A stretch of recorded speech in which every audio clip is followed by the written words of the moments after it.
28-летний житель Высокогорского района стал 21-й жертвой коронавируса в республике. Он скончался накануне во временном инфекционном госпитале РКБ. Причина смерти была установлена экспертизой. Тем временем сегодня в Татарстане подтверждено 35 новых случаев COVID-19, один завозной и 34 контактные. Выздоровели за минувшие сутки 29 человек. Сегодня премьер-министр России Михаил Мишустин находится с рабочим визитом в Татарстане. Это первая рабочая поездка после начала пандемии COVID-19. Он встретится с президентом и госсоветником Татарстана, осмотрит строительство второго корпуса инфекционной больницы, а также побывает в Иннополисе и особой экономической зоне Алабуга. Накануне погода в Казани побила температурный рекорд 66-летней давности. По данным Гидрометцентра, 8 июля максимальная температура воздуха составила 35,7 градуса. Предыдущий рекорд был установлен в 1954 году, когда была зафиксирована температура плюс 33,3 градуса.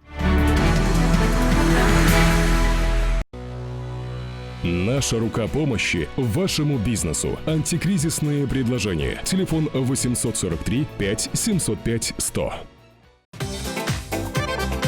Көтелмәгән кунак көттүреп кенә интернет челтәрләренә дә килеп җитте. Хәзер бу фильмның барлык серияларын ТНВ.ру сайтында карап була.